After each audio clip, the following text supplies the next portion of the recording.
Hello drone racers, I'm Mark, and today on Drone Racer 101 we're going to take a look at the DJI Tello. We're going to take a look at the Ryze Tello, and everybody's calling it the DJI Tello because DJI basically wrote the software that runs this, and you can tell, having played with it for a little while now, this is by far the best micro brushed quadcopter that you've got out there. These are in a class of what are often called selfie drones. So here's like this, here's an Ishin drone that has pop-out arms on this case, but this one is $35. This one is $100, but the software that it runs is just spectacular. It runs completely off of your phone, and in the box you basically get the drone, 4 props that are already installed, 1 battery, a manual that you need just a little bit, and then a spare set of props, and really that's it. But you don't need much more than that. Here's the important page on the manual. There's where you go get the app, because you're going to need the app, and then also to charge the battery, you plug it in, and there is a USB port on this side right here. So there's a USB port on this side, the on-off switch is on this side, and that's all you need to know. So now I've got it all charged up. It takes about an hour to an hour and a half to charge if you wear it down mostly all the way. Power switch is on this side. We'll just press that, and the light will come on. So I've had a few times where this has happened, and it doesn't seem to want to turn on. So what I've found I can do, especially after I just finished charging it, and I just took this off the charger, if I take the battery out for just a second or two and then put it back in and then press the button, then it comes on. So it'll boot up and it'll wait for you to connect it via Wi-Fi to your phone. Now when you're charging it, you plug in the USB. Flashing blue means it's charging, solid blue means it's done. So you go into your Wi-Fi and just choose Tello, and then there will be a serial number or something after that, and then you'll get connected. When it starts the first time, you'll have to accept the terms, no big deal there. It'll ask you if you can do everything that it needs to do, so it'll want to access your photos and whatnot. It'll give you a nice little set of instructions here that goes through and shows you what each of the symbols means, how to get into the settings and whatnot, and then you can also just skip this. So there's the special fly modes that we'll take a look here in just a minute. So here we've got it on the bench. We'll take a look first at the settings. So in the settings we have a slow and a fast mode. We'll take a look at that in just a little bit. VR, if you're wearing this in your goggles, you can actually put this in a set of goggles to be able to watch it, and you would do that if you were using the optional remote control. Here under more, you can set additional options. So the beginner guide, if you want to go through that again.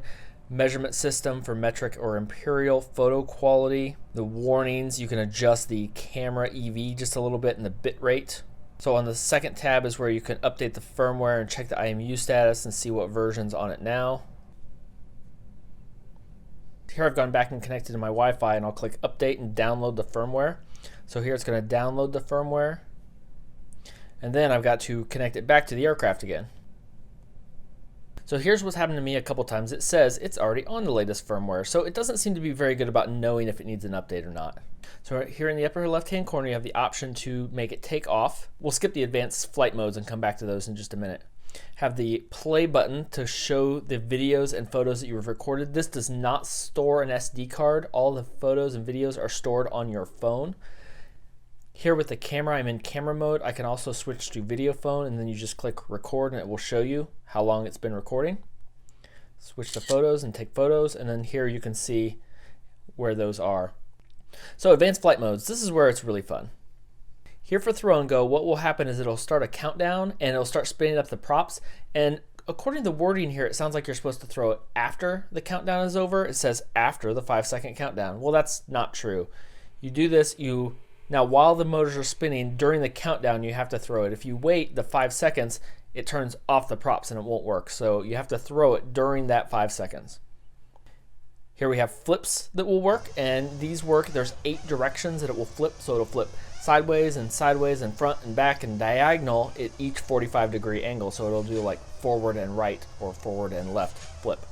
Up and out is a selfie mode, so it will start recording, and while it is facing toward you, it will just go backwards and up. It's pretty slow how it does it, but it makes an interesting shot, as you can see.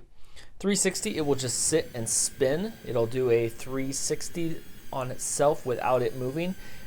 When it completes the 360, it will stop. Circle, you have to be just the right distance from it, but it will do a circle all the way around you or whatever it's facing at about 3 meters, it seems. And it will go around and just face the center the whole time, and then it will stop. And then bounce mode bounces. Bouncing's weird, but it's kind of cool. My kids thought it was cool. They were bouncing along with it. So the next question is, how long will it fly? Well, let's go find out.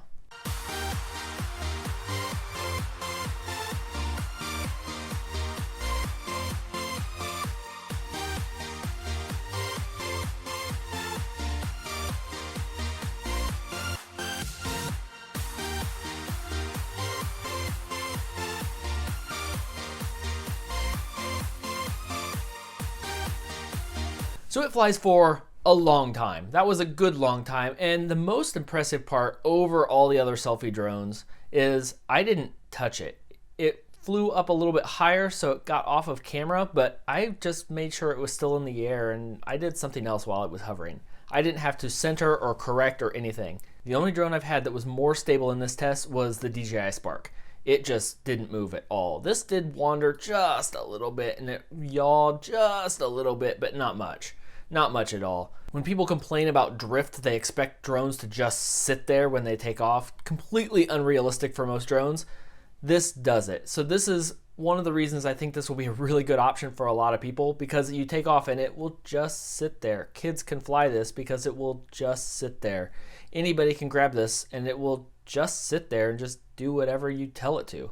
I've flown it through my house quite a bit, and I actually do have a nick on it now. You can see it right there, where I was flying it up my staircase upstairs, and it hit a wall because I didn't have the lights on. I couldn't see where I was going, and then it tumbled down. And that's one of the weird things with this. The battery came out. The battery doesn't really click in place. It just kind of slides there. That's all it does. Makes it a little awkward sometimes. It did make it so it came out in one of my crashes, but it kind of pops in, but not really. It just kind of slides in and stays there for the most part. So another reason I think this is really good for beginners is how forgiving it is when you're flying. When you're flying a racing drone and you're going back and forth, as soon as you stop, it will continue to drift. Now with this, it's really good. As soon as you let go of the stick, it will actually correct and move back and stay centered to try to do its best to stop exactly where you were flying. Outside, the video looks good, but during the daylight, the camera handles the light and looks like it does a really nice job. Inside though, at night, it's a little bit of a different story. Now it actually warns you on the screen that it's a low light situation, but the video just isn't really great. The pictures turn out pretty good, and these pictures were even on the low resolution mode. I hadn't changed it to high resolution mode. So what's really impressed me so far has been the toughness. It's been really strong, and I haven't even bent or broken a prop. I've been really hard on this with some of the testing I've been doing and crashed it intentionally or unintentionally quite a few times so far. And the props are handling great. It's just ready to go. It's ready to keep going. The hardest part I've had is with turning it on, but I found if you hold down the power button while you put in the battery after a couple more days of flying it, that works out pretty well and consistently. That's going to get its own video because I'm sure some other people are having that problem. But overall, I think it does a really good job. It is not the equivalent of a $400 Spark. The Spark is just better in many, many ways, except price. So that $400 price range is out of range for a lot of people, and it's not something you're gonna buy for your kids.